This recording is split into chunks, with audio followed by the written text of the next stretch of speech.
ఇది heat transferring point కదా.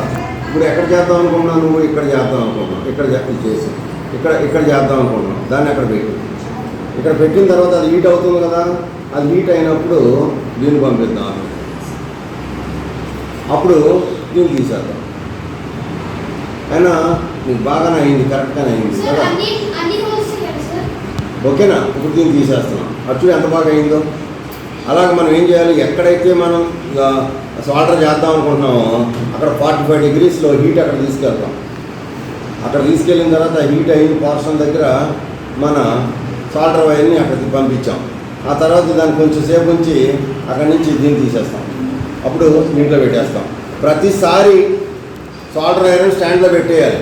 ఎప్పుడైతే మనకి అక్కడ వర్క్ అయింది అనుకుంటామో అది ఇక్కడ వెనక్కి తీసుకొచ్చేయాలి, మళ్ళీ ప్లేస్లో పెట్టేయాలి. దీన్ని కూడా పక్కన పెట్టేసుకోవాలి. వినండి ఇన్స్ట్రక్షన్ ఒకసారి చూడండి. నెక్స్ట్ ఏంటంటే ఇక్కడ మన సహాంత్ 5th గ్రేడర్ ఈయన ఏం చేశాడు, కొన్ని పాయింట్లు సాల్డర్ చేశాడు.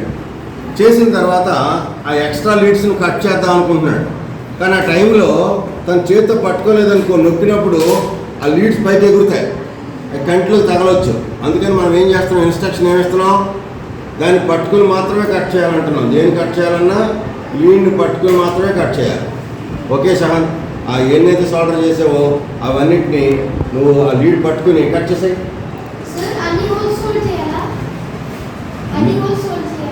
ఎన్నైతే రిజిస్టర్లు పెట్టావో అవన్నీ చేయాలి.